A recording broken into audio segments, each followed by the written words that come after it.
Here I have some AA and AAA batteries. Now I carry these around with me as a piano technician because remote controls need batteries. So those remote controls might belong to player piano systems or digital piano systems, and every once in a while it's going to be the batteries that are the issue. So since batteries can be particularly useful for remote controls, it's always worth it to have a few on you so that it's possible to troubleshoot whether or not the remote just needs a new pair of batteries or not. Again, I would carry both the AAA and the AA battery pack just so that you have plenty to work with. The day you don't have these batteries is the day that you waste 20 or 30 minutes searching for that extra AA battery.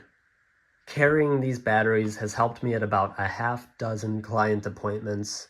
I can't recommend more having both AAA and AA batteries with you, just in case the remote control dies for the player piano that you're trying to troubleshoot.